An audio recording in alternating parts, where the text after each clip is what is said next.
ওই শুভ্র দাঁড়া। কিরে সমস্যা কি? ডাকি শুনুস না, ভাব বাড়ছে। আজকে এক্সামের মধ্যে দেখাইতে বললাম। কি করলি তুই? আমরা এক ক্লাসে পড়ি, ডাক দিস একটু দেখাবি না? কি করলি? উল্টা স্যারে বলে দিলি। কেন এটা কেন করলি? হ্যাঁ এই, ও তোমাকে কেন দেখাবে? ও তোমাকে কেন দেখাবে? তোমার নিজের কি ব্রেন নাই? তোমার কি জ্ঞান বুদ্ধি কিচ্ছু নাই? তুমি বাসা থেকে পড়াশোনা করে আসতে পারো না? তুমি চুপ থাকো, আমি তোমার সাথে কথা বলতেছি।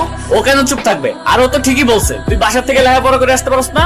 তুই কিন্তু মুখে মুখে কথা বলতেছিস। হ্যাঁ করতেছি তো, কি হয়েছে? কি করবি তুই? কি করবো না? আরে বেয়াদব ছেলে, রাস্তাঘাটে গুন্ডামি শুরু করছো? বস্তির ছেলে কোথাকার। আরে তোমার তো দেখতেই বোঝা যায় যে তুমি একটা বস্তির ছেলে। পোশাক আশাক সবকিছু বস্তির ছেলে। বেয়াদব কোথাকার। আই চল। কি রে তুই এখানে বয়া কি করতাছস? গেম খেলতেছি মামা, গেম খেলতেছি। তুমি এখানে বয়া বয়া গেম খেলতাছো আর ওদিকে তোমার পাখি লেগ পারে একা একা বয়া রইছে। কে ইরা?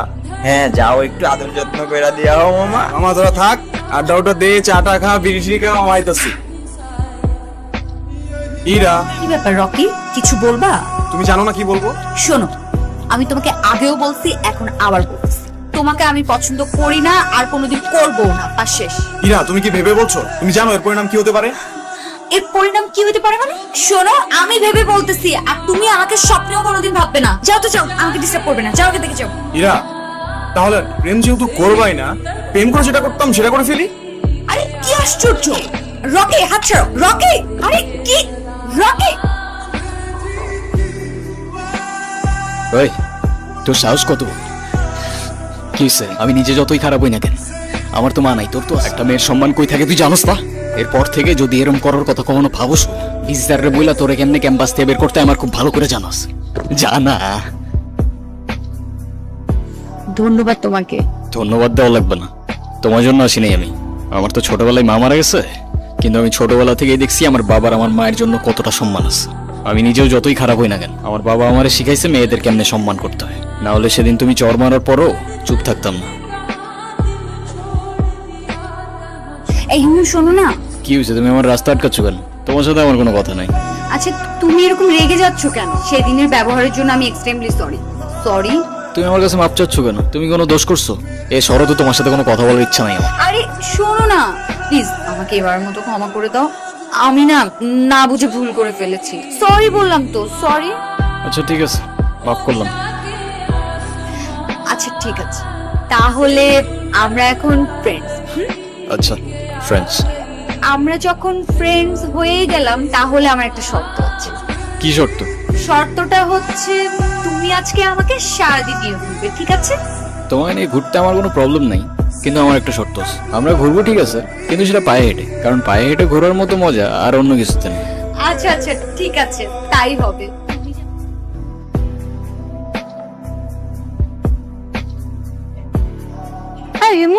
তুমি বাদামের খোসা সহ কেন খাচ্ছ? বাদামের খোসা ছাড়াইতে আমার কাছে ঝামেলা মনে হয়, আর এমনিও এভাবে বাদাম খাওয়ার মধ্যে আলাদা একটা ফ্লেভার আছে। তাই না?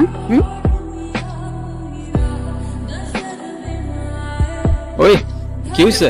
এত আর্জেন্ট ডাকলা যে? কোনো সমস্যা? কোনো সমস্যাই না। আমার ভাই শাফিন আছে না, হ্যাঁ। শাফিনের বার্থডে, ওর জন্য কিছু কেনাকাটা করতে। চল। তোমার আবার ভাই আসলো থেকে? সেটা তোমার বুঝতে হবে না।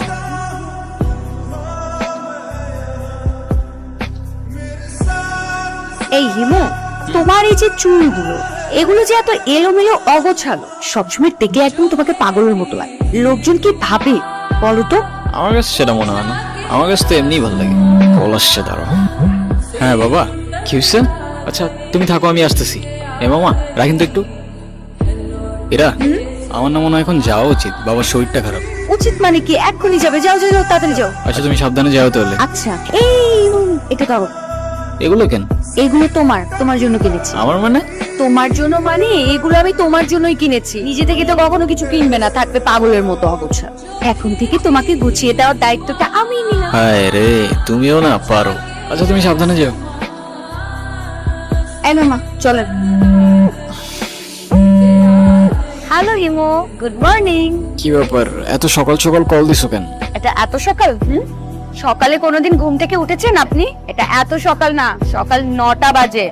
10টার দিকে আমাদের ক্লাস শুরু হয়ে যায়। আরে আমি কখনো টাইম মতো ক্লাসে গেছি নাকি? সেটাই, সময় মতো ক্লাসে যাননি, কিন্তু এখন থেকে প্রত্যেকটা দিনই সময় মতো ক্লাসে যাবেন। আমি বলেছি তাই। সরি, পারবো না। পারবে না? আচ্ছা ঠিক আছে, তোমার পারা লাগবে না। আজকের পর থেকে তুমি আমার সাথে আর কোনো কথা বলবে না, আমিও তোমার সাথে কথা বলবো না। রাখছি, বাই। এই দাঁড়াও দাঁড়াও, আরে রাগ করো কেন? আচ্ছা ও ঠিক আছে, আসতেছি আমি। শোনো, এমনি এমনি আসলে কিন্তু হবে না। কালকে তোমাকে আমি যা যা কিনে দিয়েছি ওগুলো পরে পরিপাটি হয়ে তারপরে আসবে, ঠিক আছে? আচ্ছা ঠিক আছে।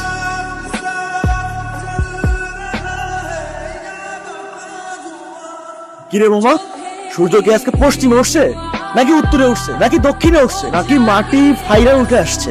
আমি তো কিচ্ছু বুঝতেছি না। যে কিনা ঠিক মতো কখনো ক্যাম্পাসে আসে না, সে আজকে ক্লাস টাইমের আগে ক্যাম্পাসে এসে হাজির। মানে কিছু বুঝতেছি না আমি। তোর এই জাদুর রহস্যটা কি মামা, বলতো আমারে? আছে এক জাদুকর যে তার রহস্যময় জাদু দিয়ে চেঞ্জ করে বলছে আমাকে। মানে সেই জাদুকরটা কে, আমাদেরকে বল, আমরা একটু শুনি। আরে কিছু জিনিস থাক না গোপন, some things are meant to be kept secret. জানিস হিমু, তোকে যদি আগে দেখতাম তাহলে গর্তটা প্রেতেই পড়তাম না। আচ্ছা হিমু, তুমি কি কাউকে ভালোবাসো? না ভাই, এসব ভালোবাসাটা আসে আমার দিয়ে হবে না। প্লেটোর মতো আমারও মনে হয় love is a serious mental disease. তুমি শোনো না, তুমি কি আমাকে তোমার লাইফের অনেক ইম্পর্টেন্ট কোনো পার্সন মনে করো? আচ্ছা শোনো, আমরা যখন আমাদের সময় কাউকে দিই, আমরা আমাদের লাইফ থেকে একটা অংশ তাদেরকে দিয়ে দিই, যেটা আমরা কখনোই ফেরত পাবো না। তো যেহেতু আমি তোমার সাথে অনেক সময় কাটাই, তো তার মানে এইটাই, তুমি আমার লাইফের ইম্পর্টেন্ট একজন, আমার অনেক ভালো বন্ধু প্লাস আমার বেস্ট ফ্রেন্ড। ও, তোমার জন্য একটা জিনিস আনছি, নাও। বাদাম? কি ব্যাপার, তুমি আবার খোসা সহকারে বাদাম খাচ্ছ? আরে বাবা, আমি পারি না খোসা ছাড়াই বাদাম খাইতে, কি করবো আমি? কি ব্যাপার, তুমি খোসা সহ বাদাম খাচ্ছ কেন? শোনো, যে মেয়ের বেস্ট ফ্রেন্ড খোসা ছাড়িয়ে বাদাম খেতে পারে না, সেই মেয়ের খোসা সহকারে বাদাম খাওয়া উচিত, বুঝলে? নাইস, আমার লাইনে আসতেছো। কিরে, ইরা কইরা দেখছস তোরা? কই, আমরা তো এখানে অনেকক্ষণ যাবত বসে আড্ডা দিচ্ছি, এরাকে তো দেখিনি। আচ্ছা থাক, তোরা দেখে আসি আমি।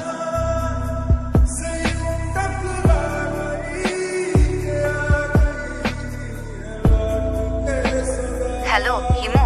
আমি এতদিন তোমাকে কতগুলো কল দিছি, কল ধরো নাই কেন? কি হয়েছে তোমার? আরে তোমাকে আমি সব বলবো, তোমাকে একটা গুড নিউজ দেওয়ার আছে। আগামীকাল সন্ধ্যায় দেখা করতে পারবে? হ্যাঁ পারবো, আমারও তোমাকে অনেকগুলো কথা বলার আছে, কিন্তু কোথায় দেখা করতে আসবো? কোথায় দেখা করতে হবে টেক্সট করে জানিয়ে দেবো। আজ রাখি তাহলে, আগামীকাল দেখা হচ্ছে। আচ্ছা, এতদিন কোথায় ছিলা তুমি? তোমাকে আমি পাগলের মতো বুঝছি কয়দিন। হিমু, মাঝে মাঝে কিন্তু হারিয়ে যাওয়া আমদান্ত কিছু না, ভালো। তো তুমি আমাকে পাগলের মতো কেন খুঁজছিলে? আছে কিছু কারণ। আরে কি কারণ বলবা তো বাবা, আচ্ছা এত লুকোচুরি করে কি আছে? আমারটা বাদ দাও, তুমি না বললা কি একটা গুড নিউজ আছে, ওটা বলো। আছে একটা কারণ, শেষ কথাটা না হয় শেষেই বললাম। শেষের কথা মানে বুঝলাম না। তোমার বুঝতে হবে না, বলো তুমি যেটা বলতে চাই তুমি বলো। আমি তোমাকে ভালোবাসি ইরা। ভালোবাসি মানে? হ্যাঁ ইরা, আমি তোমাকে ভালোবাসি। সেই ছন্ন ছাড়া হিমু আজকের হিমুতে পরিবর্তন হয়েছে শুধুমাত্র তোমাকে ভালোবাসে বলে। হিমুর জীবনে ইরা না আসলে এই জীবন কখনো পসিবলই হইতো না। এতদিন আমি কিছু বলতে পারিনি ভয়ে যে আমাদের ফ্রেন্ডশিপটা নষ্ট না হয়ে যায়, কিন্তু আমি আর পারতেছি না ইরা। আমাকে ভুল বুঝো না তুমি, আমি শুধু আমাকে পরিবর্তন না, তোমার জন্য যে কোনো কিছু করতে পারি। I love you Ira. দেখো ইমো, আমি তোমাকে আমার ফ্রেন্ড ছাড়া কখনোই কিছু ভাবিনি। আরে আমরা একসাথে ঘুরতাম, আড্ডা দিতাম, আমরা অনেক বেশি ফ্রি ছিলাম। দেখো এটা না যে আমি তোমাকে ভালোবাসতাম। আর তাছাড়া ইমো, আমার বিয়ে ঠিক হয়ে গেছে, আর এই কথাটাই আমি তোমাকে বলতে এসেছি। আরেকটা কথা, আজকের পর থেকে আর কোনো দিন তুমি আমার লাইফে ব্যাঘাত ঘটাবে না। আমাদের আর কোনোদিন দেখা হবে না, এটাই আমাদের শেষ দেখা। ভালো থেকো। প্রত্যেকটা মানুষের জীবনেই এমন একজন আসে যে কিনা এলোমেলো জীবনটা গুছিয়ে দিয়ে যায়, কিন্তু সেই গোছানো মানুষটাকে ধরে রাখার মতো সাহস বা ক্ষমতা নিয়ে কেউই আসে না।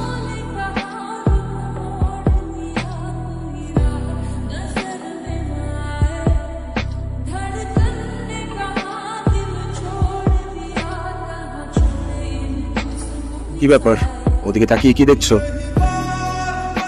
এটা একটু ধরো তো। কি এটা? বাদাম। রাস্তায় আসার সময় হঠাৎ করে দেখলাম রাস্তায় একজন বাদাম বিক্রি করছে। বাদাম তো তোমার ভীষণ পছন্দ, তাই নিয়ে আসলাম। দাও, খোসা ছাড়িয়ে দিই। ও সরি, আমি তো ভুলেই গিয়েছিলাম তুমি তো খোসা সহ বাদাম খেতে পছন্দ। আজকে 3 বছর হয়ে গেছে আমাদের বিয়ে, কিন্তু আমি এখন পর্যন্ত বুঝতে পারলাম না তুমি খোসা সহ বাদামে এমন কি খুঁজে পাও। ভালোবাসা। ভালোবাসা? আমি না মাঝে মাঝে তোমার এসব কঠিন কঠিন কথা একদমই বুঝি না। ড্রাইভার, চলো। সেদিন অনেক দেরি করে ফেলেছিলে হিমু, আমিও যে তোমাকে অনেক ভালোবাসতাম।